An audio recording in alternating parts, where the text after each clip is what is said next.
Jema. So today we take up the subject of mental education from Collected Works of the Mother, Volume 12. So first, a few questions that people often raise. That or normally in spiritual literature, we'll see that mind and the vital are clubbed together. More so in modern spiritual literature, not in the ancient terminology. You have Annamay Kosh, Pranmay Kosh, Manomay Kosh. Very clearly, they differentiated between these. They differentiated between prana and the mind. There's very clear differentiation, and the reason is that they spring from different layers of consciousness.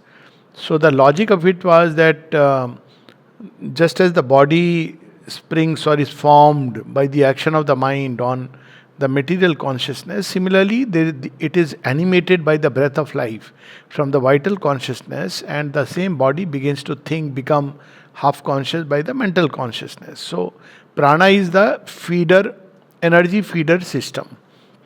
Even in the cells, everywhere you will see this distinction. But generally, in many spiritual literature, you will see them all clubbed together, and that's partly because of this lack of a comprehensive understanding of the human system. Second reason, as I see, and I feel it's important to understand that they club this whole thing together as a circle of ignorance from which you have to come out. So generally, mind is restless, and emotions, thoughts, everything is taken together, and one has to cross beyond it. So this has done a lot of damage to our not only Indian psyche, but to the development of the Indian nation. For example, if you don't develop the mind, it's true that by some kind of a concentration, by an act of faith and aspiration, you will realize the divine, because realization of the divine doesn't depend upon the degree your mind has grown, but you won't be able to manifest anything of it. So, even though in principle Brahman is that knowing which all else can be known, but that which is known, to express it, you need nature and her instruments. So, if the instruments are not ready, not prepared, you won't be able to express it, and that can be seen very well in many of the psychological understanding, or even metaphysical understanding that you find in general average spiritual books. In fact, it's so less, so little, and so dissatisfying, because the mind was never developed as an instrument. I mean, it whatever was developed in a yogi by his previous lives or of grace, we may say, to that extent it's there. Like Vivekananda had a developed mind to start with. But a methodical development of the mind to become an instrument, mediating instrument between the divine reality and this world, that has not been done. And that's why education has that importance. If you have to go beyond the mind to the spirit, we don't need so much. We just need to know how to concentrate and how to discern. These are the two things that are required. Concentration, because that's the basic process by which one arrives at the divine experience and the divine realization. And second is, one needs to basically make sure that the mind doesn't get distracted into many things. So these are few things required. But thought mastery to make the mind an instrument, all that doesn't exist, because it's not considered necessary. So this is the second part we need to understand, why really we need to talk about mental education. And the third thing which is important is that, well, if if the mind has to really become instrument, it has to have developed certain qualities. But before that, we must understand what exactly is the mind. Like life, vital we understand. Vital is the energy feeding system. So, what are the things that impel us? So we see that, well, we are impelled by desire. So desire becomes a feeder, energy system. But we'll say, but desire is also in the mind. No, desire, we become conscious of the desire through the mental process. That means it takes a thought. But in animals, even without the thought, it has its own, movement. Similarly, greed, lust, they are all vital, because they are pushing. Ambition is vital.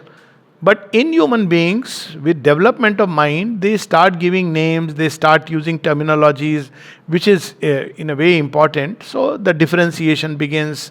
But essentially, vital is all about energy feeder system. Similarly, love or emotions. So emotions again drive human beings. They push, they give a dynamic thrust. But we become aware of the emotions in the mind, through the mind. So we can see that if we combine mind, vital, and the body, so body is a base, it provides a stable ground for consciousness to develop, and then the life energy or the vital becomes the energy feeding system. We can say the force that moves matter. Without, if the vital is not operating, then even the mind gets shut down. So vital is the energy for the body, vital provide the energy for the mind, vital provide the energy even for spiritual pursuit. So if we are very tired, fatigued, we can't even, aspire. I mean, unless one has learned to dissociate. And the mind makes us aware in whatever half measured way about what things are, how they operate, and then it defines, categorizes. So that is the function of the mind. By doing so, we become little bit conscious of what is happening within us. So development of the mind, it lays the foundation for the journey beyond. Otherwise, there are yogas where you don't need to involve the mind and yet you can journey, like purely breath techniques and Hatha yoga.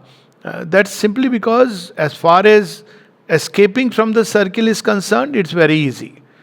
But if you have to work upon nature, if you have to transform nature, one needs to become conscious of the movements and activities. And the one instrument that we have till the soul awakens is the mind. When the psychic being awakens, then psychic being takes the lead. It has a light with which we can see things much more clearly. So this is about the mind, vital, and the physical. Beyond the mind, of course, is layers of consciousness, the spirit, and then the supermind. So this is the basic terminology. So what are the capacities one must develop in the mind? So in vital, we have said refined energy. So energy should be more and more refined. Love should be more and more refined. Passion should be more and more refined, uplifted, everything to the extent it can be. There is also an interface between the vital and the mind, and that is speech. So speech is the expressive mind and the expressive vital, as if the two rivers are meeting together.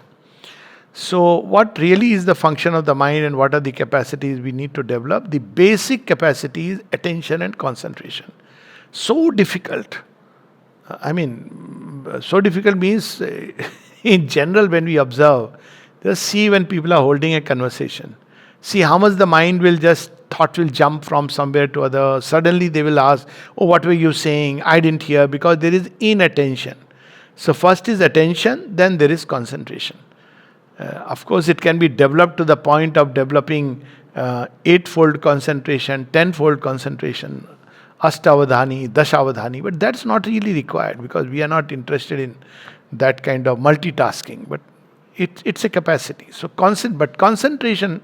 Now, just because we have mentioned the term, it means that if you are holding a conversation with 10 people, you take question from everyone, then you start answering from there. And one by one, you have kept it in your active memory, and then you are responding. So the question may be very different, and yet you are able to respond by the capacity of multiple concentration. So concentration, multiple concentration is a capacity. With yoga, it develops very soon, meaning thereby we need not just concentrate only the heart. We can concentrate in the heart, in the head, and above the head at the same time. We can concentrate on multiple centers at the same time. But that is for specialized practices of yoga. But learning to concentrate. So how do you teach children to concentrate? Teach them to concentrate on whatever task they are doing. They are, of course, special exercise like Mikado and all that. Carom board, a very good way to concentrate. Games, very good way to concentrate. Or if you are, let's say, things like even cutting vegetable, or you are cleaning, so to concentrate. And it can be developed to exceptional level. In fact, many accidents can be averted if we have developed the capacity of concentration. Recently we had one in dining room, some people may be aware. So, how did the accident take place? Very strange and sad. So, there is a lady who has been working for a long time in dining room, and there is a coconut chopping machine. So, she just was chopping the coconut, and suddenly she realized it's hot, fan is not working or what. She looked up, what's happened to the fan. That inattention was enough to chop 2 fingers. That split moment. It's obviously very painful. Mother's grace, not only she survived, but the fingers survived. Nowadays, there is a possibility of reconstructive surgery. But otherwise, we can imagine one moment. So, normally people will say it was karma and all that. No, it is inattention. Mother says all accidents are because of inattention. And I have seen this so many times. If we are attentive at what we are doing. So, ability to concentrate, ability to observe is one of the things. Concentration means the power to narrow down, absorb oneself completely in what one is doing. At least our phone teaches us that. So, but phone can also teach scattering if you are going from one WhatsApp to another. But to learn to read in a concentrated manner, that's why reading is so important. Because forget about concentrating inside on the divine presence if you can't even have a sustained concentration while reading a book. So that's why reading Sri Aurobindo's books is so important. It will help us. Minimum is when we concentrate, we have developed the capacity to focus, to bring all the threads of consciousness onto this center. So, much of studies, you need concentration. For memory, you need concentration. For observation, you need concentration. To hold a meaningful conversation, you need concentration. So, concentration. And of course, for yoga, you need concentration. So, it's the ability to narrow the consciousness. But equally, the mind must have the capacity for expanding the consciousness. And there again, it's very fascinating. Expanding, widening. Now, expanding and widening means that the mind should be able to accommodate very diverse viewpoints. For instance, can we reconcile communism and capitalism? We can reconcile. Can we reconcile even that the sun rises in the east or sun rises in the west? We can go to that kind of absurd things. Can we reconcile that the earth is flat and the earth is round or elliptical? We can go to most impossible things. Can we reconcile material life and spiritual life? So recently, I think in Gurugram, somebody asked that why should we pay attention to the mind and body? Ultimately, if you have to realize the spirit. So that's exactly what reconciliation is. That if the mind and body, physical, is not developed, then one may realize, but one will not be able to express anything. It's very simple to reconcile the two. Because this is a common thing. People ask, how can you reconcile material and spiritual life? Very simple. Spiritual life is primary. Material life is meant to manifest the spiritual life. So one can find the reconciliation so many ways. Even how matter has come into existence, one can reconcile. That's how Sri Aurobindo says the spirit by condensation, involution and concentration becomes matter. So matter becomes condensed spirit, but not densely packed in that sense. It becomes involved, as it were. It's like white light by dimmer, gradually fading into almost no light. So it becomes so easy to understand these complex things of creation simply by, like transcendent, universal and individual Godhead. It's so easy to understand if the mind can accommodate these different ideas, that well, transcendent Godhead is like the author and universal is the poem he writes. Now, as many poems he may write, Mahabharatas of Mahabharata, yet the author is always greater than the Mahabharata of Mahabharata. Simple. That's transcendent. None of this can define him. Yet everything in the book is something of him flowing into the characters. It's so easy to understand transcendent and cosmic. What about the individual? Frankly, without the divine also expressing through the individual, the immanent divine, the individual being will have no reality, no possibility of relation, not only with God, but with people around. How do I connect? Through the ego? If that's the only operating system I have. Through certain laws which my ego will... But for what purpose? Because if ego is the only truth, then after my death or after the ego personality's death, there is nothing which is carried over. Why should I even bother or care? Because there is no me in the real sense. So these are simple things, but it's so strange. Like Buddhist thought, there are people who follow it and a pure Advaita, but they don't have an answer to this. I've discussed with people. I said, okay, according to you, that's what it is. Then in that case, why are you asking me to be whatever I should be? There is no I. It's like a pyaj ka chilka, onion peel. There is no I. Whom are you addressing that you should be free? There is no I, so there is no free, no bound. Ashtavakra Gita. There is none free, none bound, none seeking to be free. So the matter stops there. So all spiritual discussions has no meaning. God is what He is, He will do what He will do. So we have to, that wideness which can accommodate very different viewpoints. And in practical life it's so necessary, in psychological relationship it's so necessary. Plasticity. So people often say, this work given to me by the other day somebody asked. He said, but didn't God make the Mughals conquer India? I said, yes. And God toppled their thrones. So He didn't say that forever you will, God didn't sign a waqf deed with the Mughals. That is your making. He made the Mughals conquer. True, there is a reason for that. But equally, He toppled the throne when the time had come. So you can't say forever we must. It happens even in our everyday life setup, ashram setup, it can happen. Mother has given me this work. Yes. Did she say forever till your last breath you will do this work? You have to see the work is important.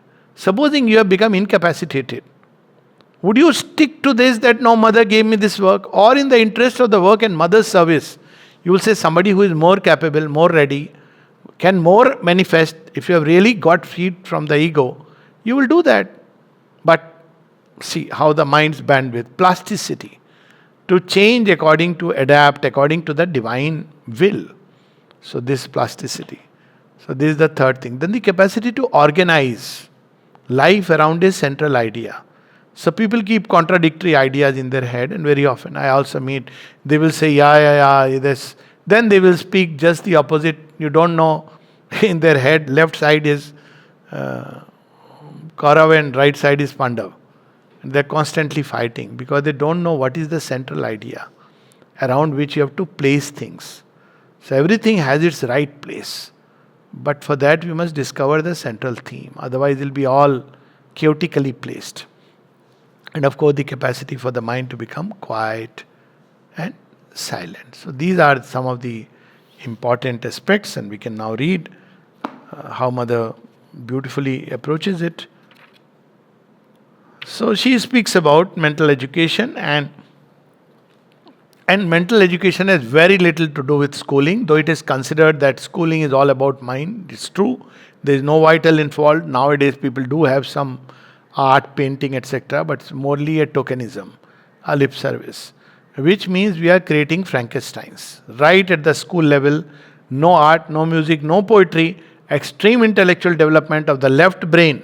You are creating asuras, basically. Whatever be your system of education, if you are not doing this, you are creating asuras. Basically, asura is that.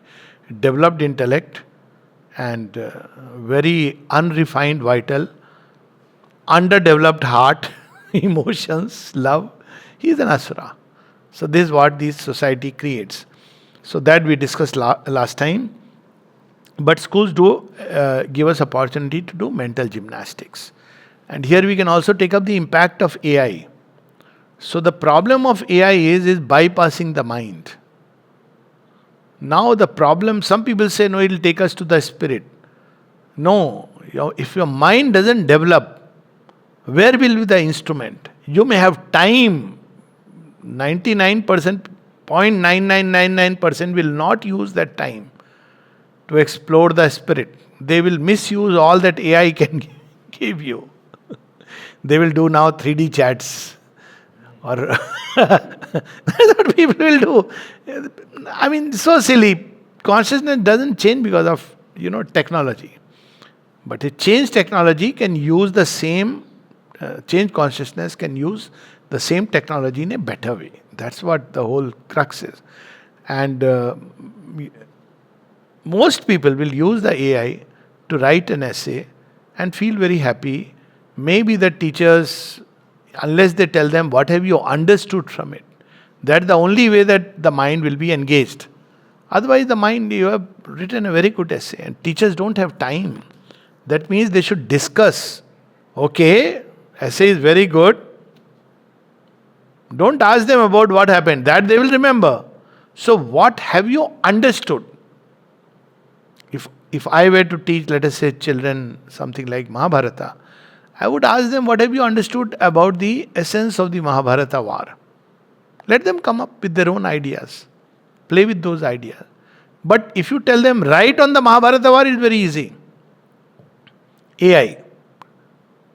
Thankfully, AI cannot do the task of understanding. It can summarize. It can draw its conclusions based on the data. But understanding is something very different. Understanding has to go to the heart of things. It's like an insight. It doesn't have that capacity of a creative insight because it's dependent on data. So these are just some ideas which those engaged must understand. AI can be very damaging. I feel in most children it will lead to a damage of the mental faculties. Maybe in few it will save time from gathering data and give them time to understand. But this will be very few. And maybe some schools are going to use that. So she says these are the 5 aspects of mental education. We have already touched upon it. Development of the power of concentration, the capacity of attention. Many ways. You can go to the point of the slightest sound and then integrating all the senses operating simultaneously. Can you hear? Integrate them together because mind is the integrating sense. As I said, simplest is whatever work you are doing, do with attention.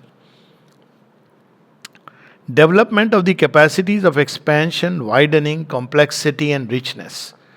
So, we read one kind of literature because we shun other, because we think it is going to disturb our mind and create cognitive dissonance. But actually, it's if you are really clear about your understanding. Of course, there is a stage when this can happen. But ultimately, if you are able to expand your mind to understand what's happening behind, then it also helps us to enrich the mental faculties. Richness, complexity. So all this cannot be in Mayavad, obviously. This has no meaning. Organization of one's idea around a central idea. A higher ideal or a supremely luminous idea that will serve as a guide in life. It could be anything, could be love, light, God, peace, harmony, unity. Pick up an idea and around let everything in your life be determined by that central idea of a life.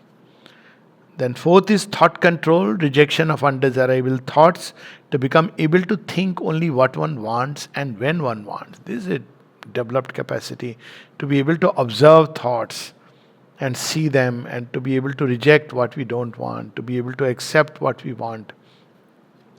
And finally, development of mental silence, perfect calm, and a more and more total receptivity to inspirations coming from the higher regions of the being. So one thing, she makes it very clear, the mind is not an instrument of knowledge. Mind is an instrument which gives forms to knowledge which is received from above. So one can actually experience, say inspiration is coming, one can actually experience a tremendous pressure of like rivers of inspiration flowing, oceans of being, that's how it can be. And then the mind has to quickly pick up, give form and express through the speech. The vital has to collaborate. All this is happening in a split instance. It's not the mind that is knowing, but something else, the mind upturned toward the divine receives and expresses itself.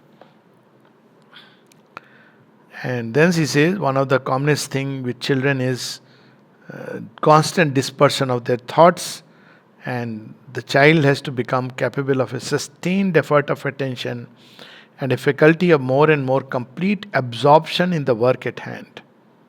And all methods that can develop this faculty of attention, from games to rewards, are good and can all be utilized according to the need and the circumstances.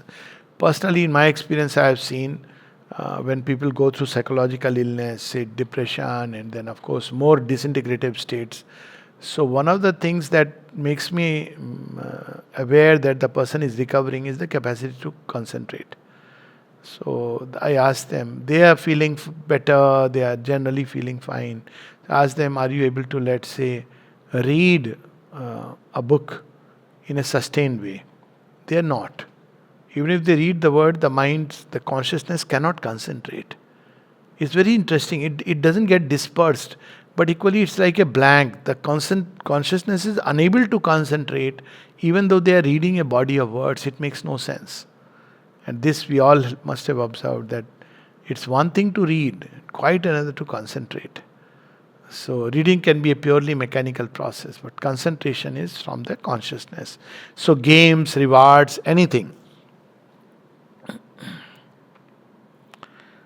To love to learn is the most precious gift that one can give to a child.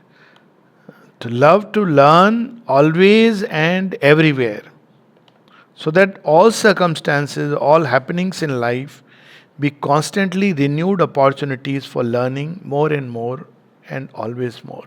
And that's why the best method is not to just keep on teaching through the blackboard method, but to let children explore, and they come back and they discuss to each what happened, what did you experience. It could be simply how many stairs you have climbed. I used to do that in my classes. So ask them how many steps are there. Not that I remembered, but I didn't need to remember because now I've gone past that and would concentrate on something else. But I would ask them randomly. So how many steps are there? Okay, flowers. What flowers you saw at the entrance? So that's something which you can notice. So, and there is always something new to discover. And then you go into the depths of it. So it's a sign of, again, your concentration which is there on things around.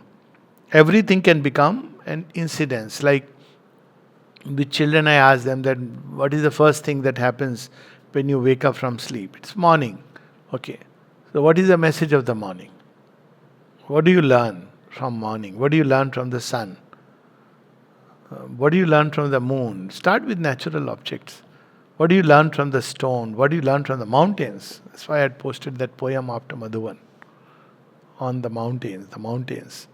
And then Sri Aurobindo says, just like when he describes the sea, he says, my soul is like that, steady and steadfast as the hills.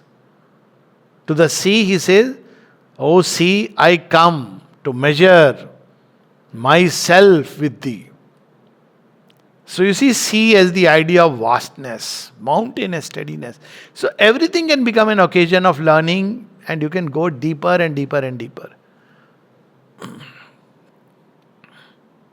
And to that we have to add the faculty of observation, precise recording, and faithfulness of memory, which is so difficult. That's why when people describe an incident, mother says invariably they attach some emotion and it distorts. That's why when people recount in quarrels at home, you said this on that particular day and moment. Now you are at loss. You don't remember a bit about who said what. Don't remember the context. It's not that there is something which is added always from you. If you notice carefully, we add from our emotions. So sometimes we say, oh, I ask them that why did you draw this conclusion that this person wanted to hurt me, let us say. Said, no, he made his face like that. I said, like what? Can you make the face like that and show me? Now it's difficult. Now what has happened is our emotions have been projected on the face, and you have given the face a twist.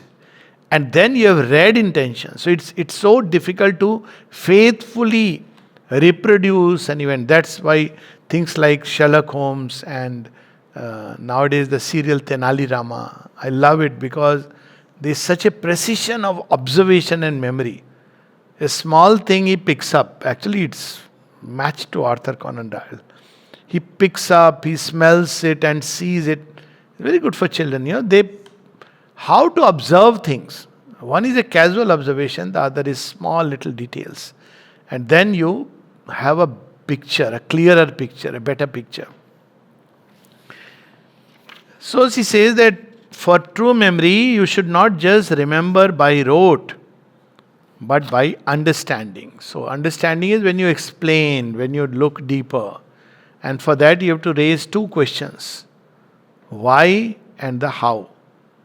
Memory is what? What is written in the book? Whole paragraph. So, people often, sometimes they ask me, you remember whole of Savitri? I say, that's not so important. Even a parrot can remember. That's true. But what have I gathered from Savitri, and what has seeped into my soul from Savitri? Ultimately, that's my carry forward. Not that remembering, yes, one should remember, but the understanding in this sense that what has it meant to you, to each one. Book like Savitri can never be really understood or explained.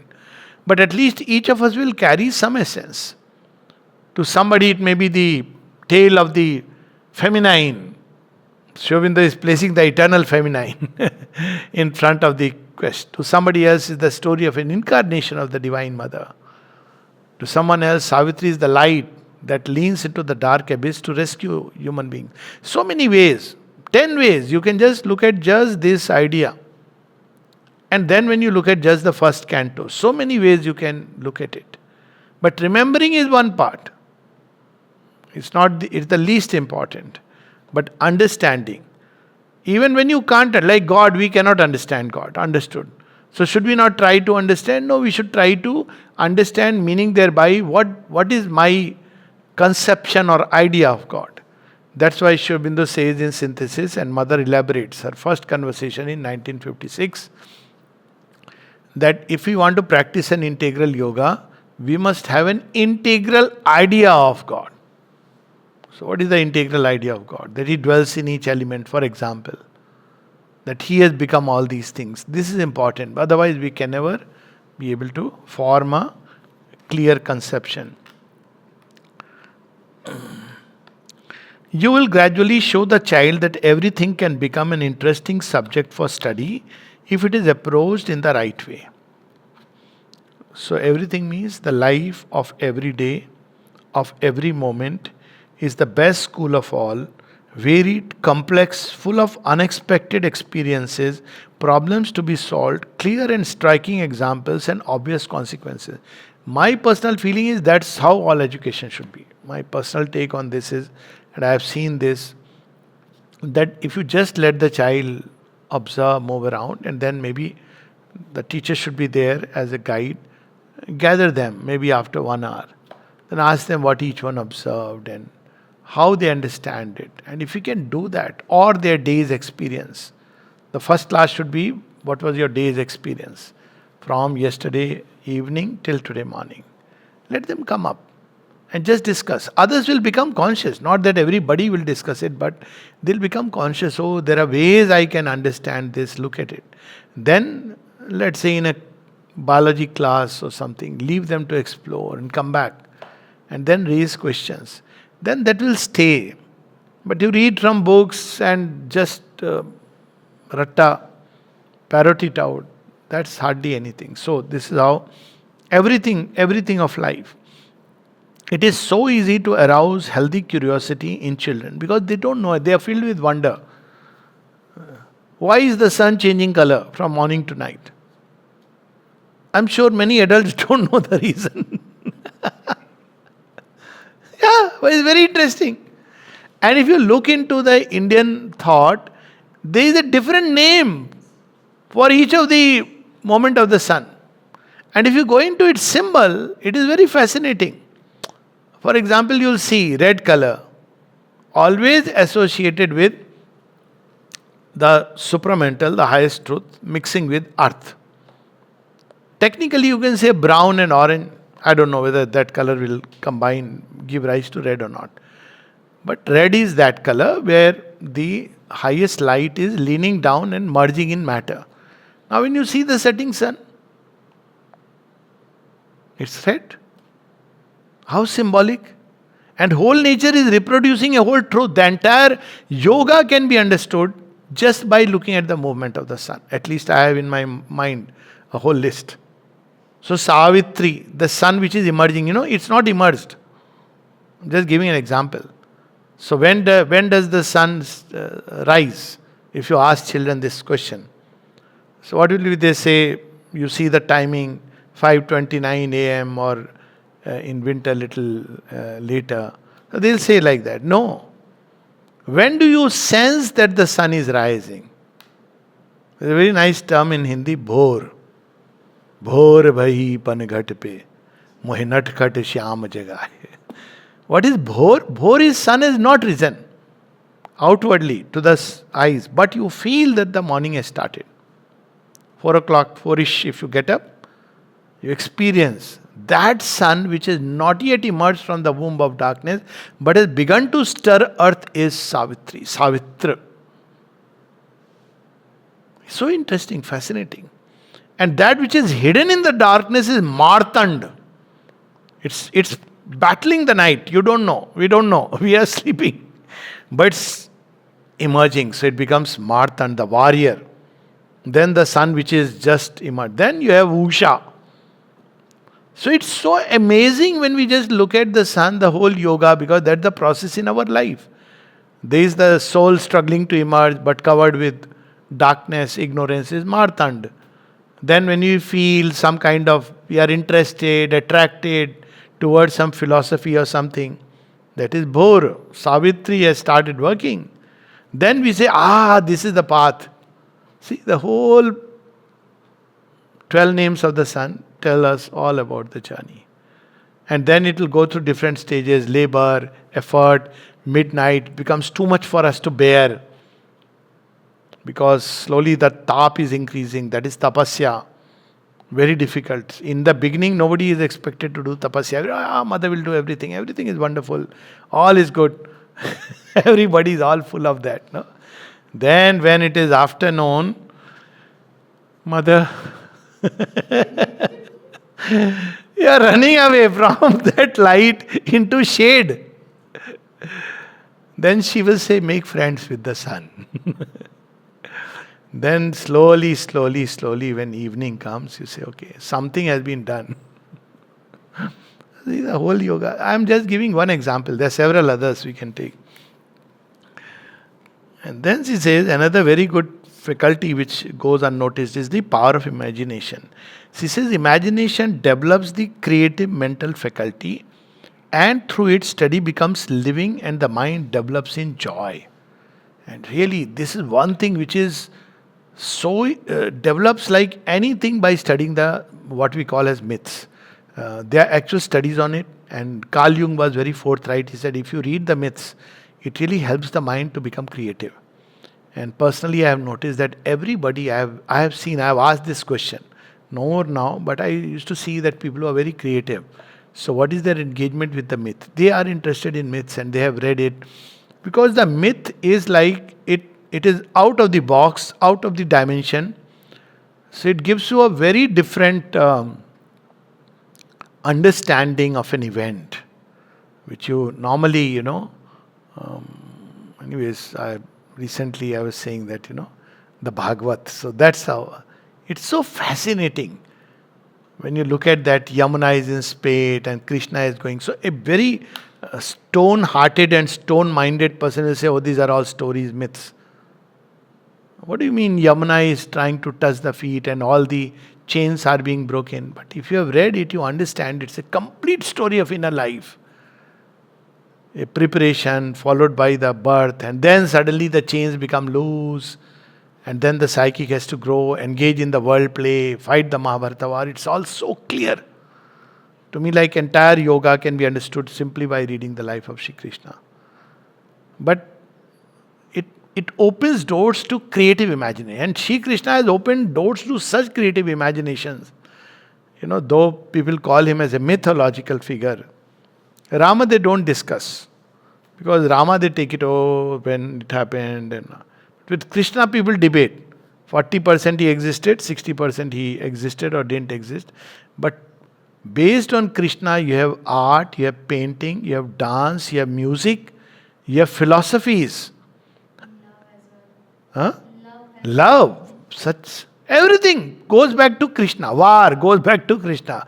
Politics goes back to Krishna. Just one figure whom you regard as mythology has governed the mind and intelligence and creative faculty of a whole race. And you say it's a myth? Myth or real? I mean, the story of Krishna is unimportant that way. But the impact it had is so real, so concrete, so vivid, so lively, much more than my father and grandfather, whom I have seen with my physical eyes, had. And on a whole generations, not on one generation, on generations after generations, create spiritual paths, sects have come around Krishna. So this discussion I have, they say about impact. I said, yes, half the world may be Christian, but see the impact of Krishna. It's not in numbers. If you see the impact Krishna had, there is no unparalleled, unequaled. Not a single personality in the world, and I can say this again, throwing in open challenge, who had such an impact on the world as Krishna had.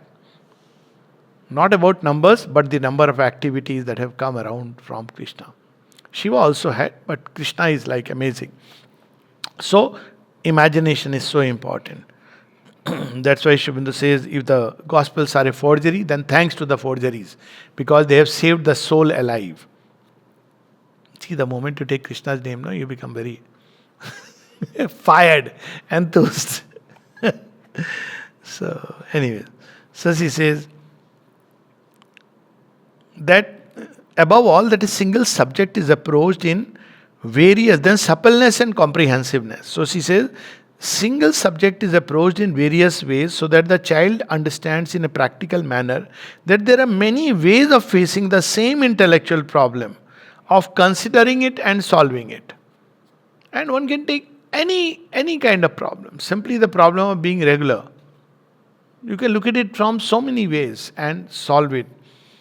This will remove all rigidity from his brain, and at the same time it will make his thinking richer and more supple and prepare it for a more complex and comprehensive synthesis. Then she speaks about how the ideas have to be organized and put in order. So that has to be around a central idea. So if the central idea is just having fun, so many things will have no place. They automatically go. If your aim of life is fun, then obviously meditation, concentration, yoga, development of the mind, reading, nothing will matter. But if the idea is the divine, all this can be. By the way, Krishna is also fun. Ultimately, even fun and frolic and laughter goes to Krishna. Flirtations go to Krishna. Just imagine, what is left. Huh? House disputes, everything goes to Krishna. I mean, nothing he has left.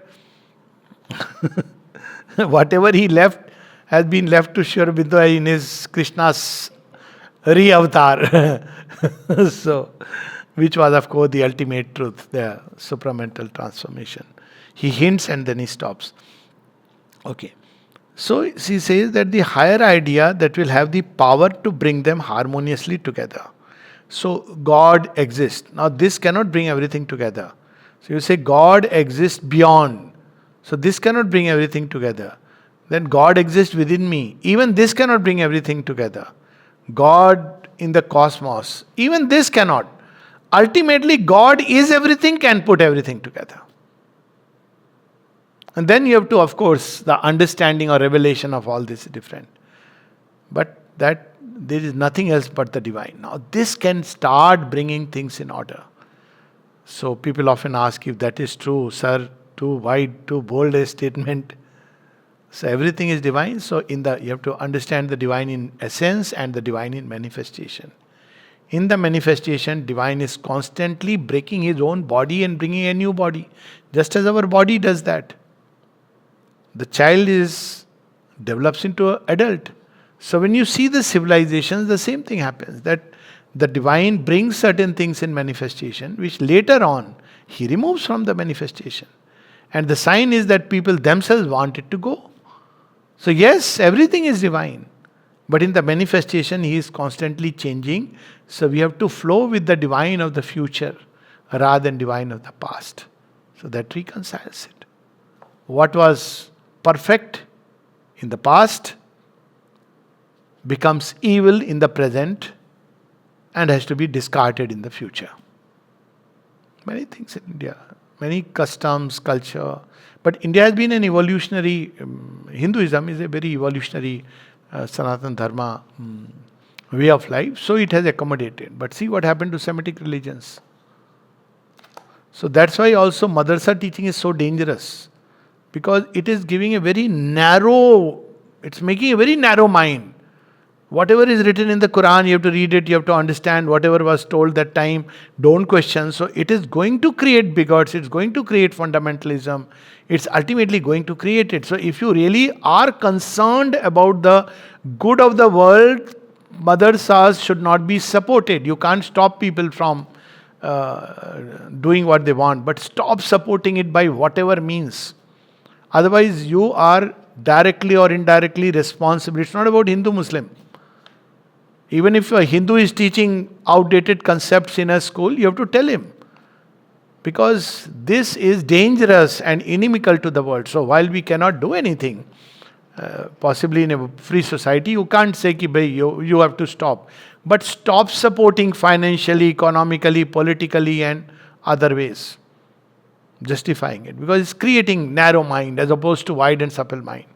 So humanity is moving towards this larger synthetic world.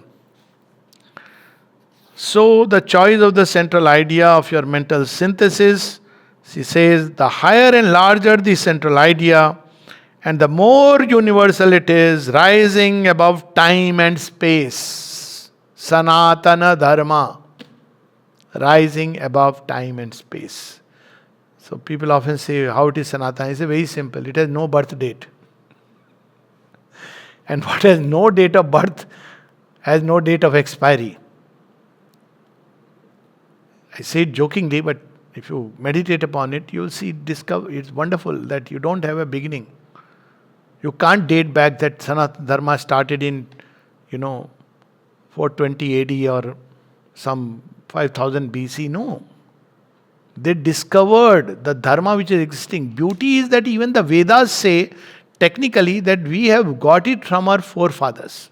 Who these forefathers are, nobody knows. So it is something which man has discovered, a self-existent reality, truth, and how it is operating in the world. So that's how it is Sanatana.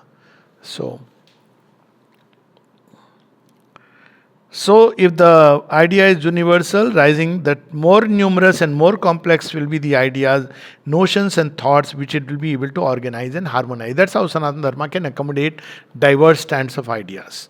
So people often say, see, that's the problem. You have too many books, too many scriptures, too many gurus, too many. I said, yes, that makes a mind wider, complex, richer, supple. You have one book, one prophet, so your mind becomes narrow and bigoted. Very simple. Because you are not able to expand yourself.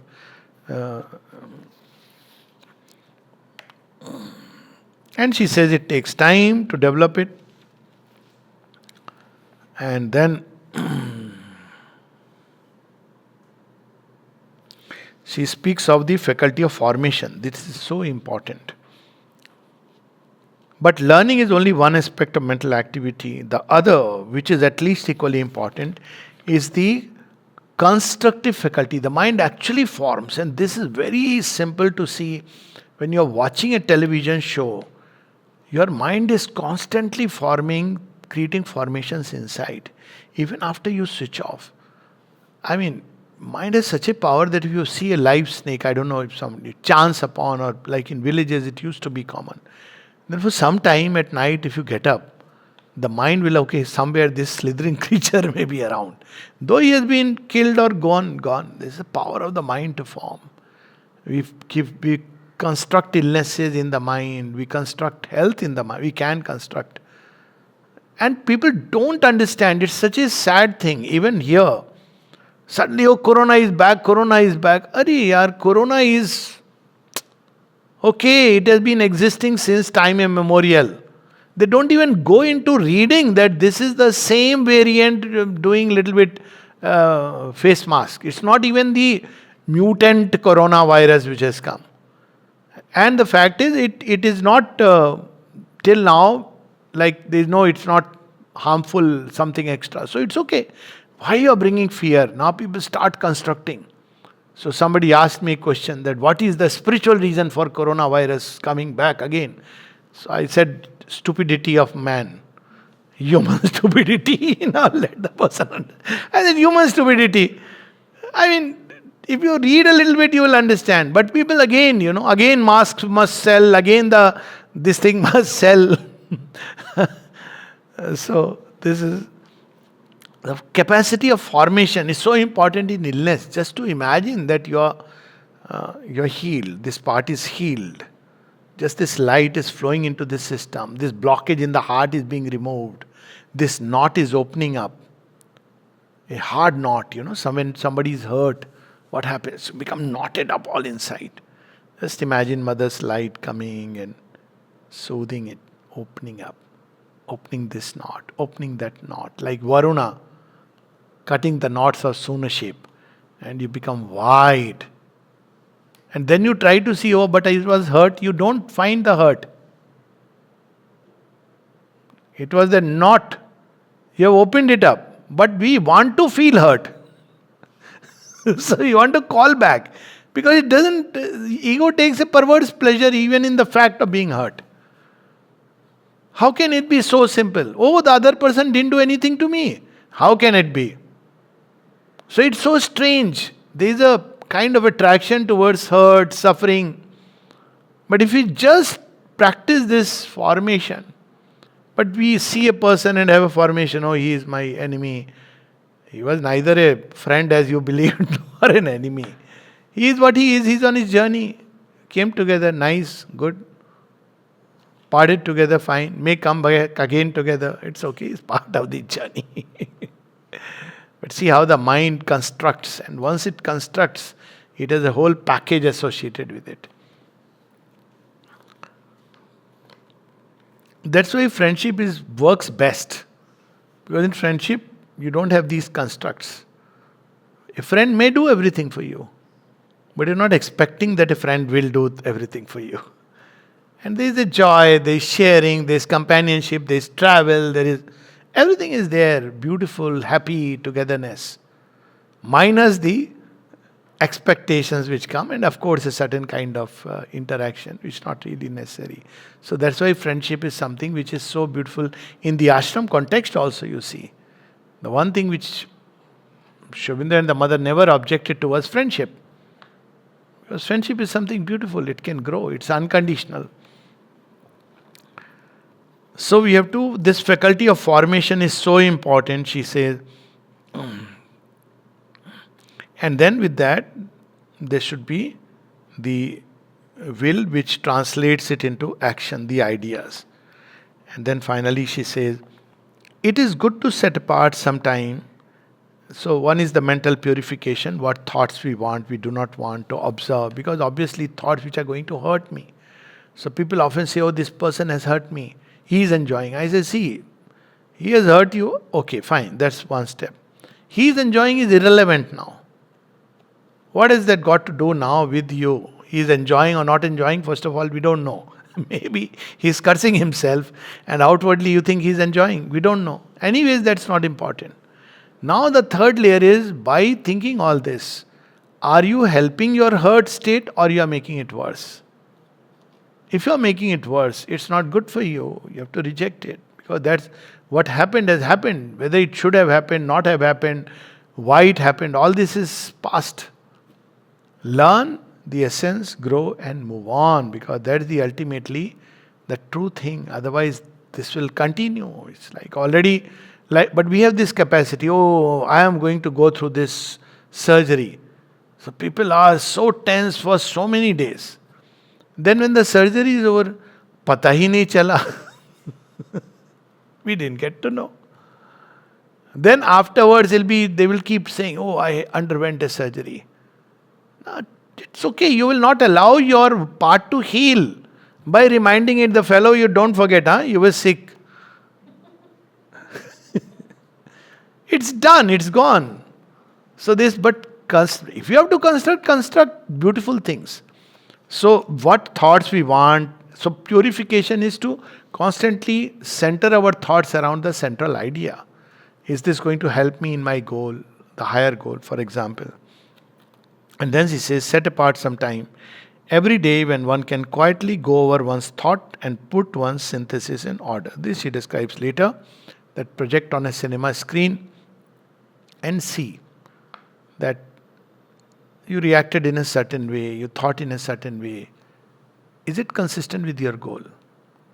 You spoke in a certain way, in a fit of anger, driven by the ego. Maybe you thought that, oh, I'll make this fellow whatever. So, who is harmed ultimately?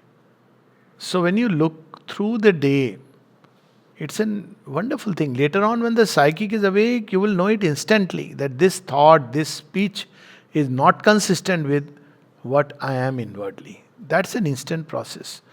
But when one is still laboring in the mind, it's very good to look at just a mirror. That forget what the person did or didn't do. Should I have reacted this way? This thought, is it in agreement with my goal of life? This action, is it going with my goal of life? How can I reorient things? And you keep on reorienting and life moves forward. So for that, one has to set apart some time, sit quietly and go over one's thoughts. All mental vibrations can be stilled and an almost total silence secured this way.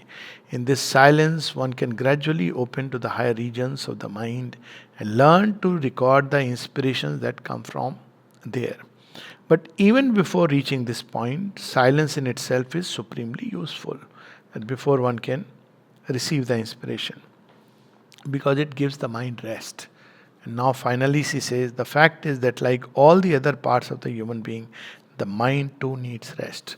The vital also needs rest. If you keep on spending energy, the nerves won't be able to take it and you'll get fatigued. So the vital needs rest, and that rest comes in quietude. The mind needs rest. That rest comes in quietude of the mind. Not through sleep, because sleep, it may continue, exhaust us. Not by simply not speaking. That's important, but then the mind may continue thinking. Not by shutting oneself in a room, because the mind may continue thinking. But to just be quiet. And if we are quiet, I have seen many confusions, many problems, they just vanish. And clarity emerges, the direction to be taken. Mind too needs rest, and it will not have the rest unless we know how to provide it. The art of resting one's mind is something to be acquired. One way, which is very common, is changing one's mental activity is certainly one way of resting. That's why people want to go through a change. Let's do something else. Because most people cannot concentrate for long. They get tired, exhausted. So to engage people, so they need a little rest. To change the activity, change the subject, for example. But the greatest possible rest is silence. And as far as mental faculties are concerned, a few minutes passed in the calm of silence are a more effective rest than hours of sleep. So it doesn't require a long time. 8 hours of mental activity, come back home, take a bath, because all the formations will be washed away. Sit quietly. Do nothing, just sit quietly. Just sit quietly. One doesn't have to necessarily concentrate, think this way, that way. Just be quiet. Just let the mind loosen up, open up. Don't even try to think anything. Then slowly the mind will go into a state of quietude. 10 minutes is enough to come back, bounce back. Just 10 minutes. And provide, again, mental activity can go on for much longer. It just needs a little bit. When one has learned to silence the mind at will and to concentrate it in receptive silence, then there will be no problems that cannot be solved. What a big statement. No problems. Because you'll see it very differently. 1000% you will see it very differently. Perhaps there is no problem, but we are seeing a problem. So the mind will show. And if there is a real problem, it will show us the direction we should take. Mind itself. Forget about the psychic emergence. No mental difficulties whose solution cannot be found. When it is agitated, thought becomes confused and impotent. In an attentive tranquility, the light can manifest itself and open up new horizons to man's capacity. So people often say, I'm so agitated, I'm so restless, I'm trying to analyze what went wrong. I said, this is not the time to do any of this because you're already clouded.